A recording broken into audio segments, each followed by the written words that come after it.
ഡൽഹിയിലെ കേരളത്തിന്റെ പ്രത്യേക പ്രതിനിധി കെ വി തോമസിന്റെ യാത്രാബത്ത ഉയർത്താൻ ശുപാർശ പ്രതിപക്ഷ തുക 11.31 ലക്ഷമാക്കാനാണ് ഇപ്പോൾ ശുപാർശ വന്നിരിക്കുന്നത്. ഇന്നലെ നടന്ന സബ്ജക്ട് കമ്മിറ്റി യോഗത്തിലാണ് ആവശ്യമുയർന്നത്. ഷെഫീദ് റാവുത്തർ വിവരങ്ങളുമായി തിരുവനന്തപുരത്ത് നിന്ന് ചേരുന്നു. Shefeed, good morning. വിവരങ്ങൾ പറയൂ.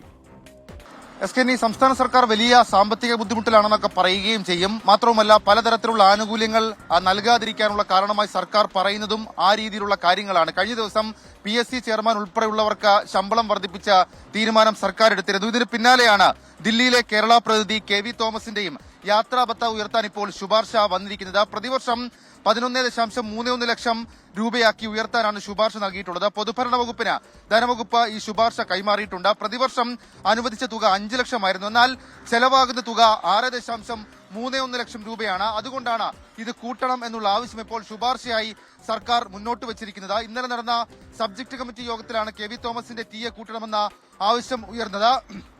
യോഗ തീരുമാനങ്ങൾ ധനവകുപ്പിനെ അറിയിക്കും. അതിന്മേൽ ധനവകുപ്പ് ഫണ്ട് അനുവദിക്കുമെന്നുള്ളതാണ് ഏറ്റവും പ്രധാനപ്പെട്ട കാര്യം.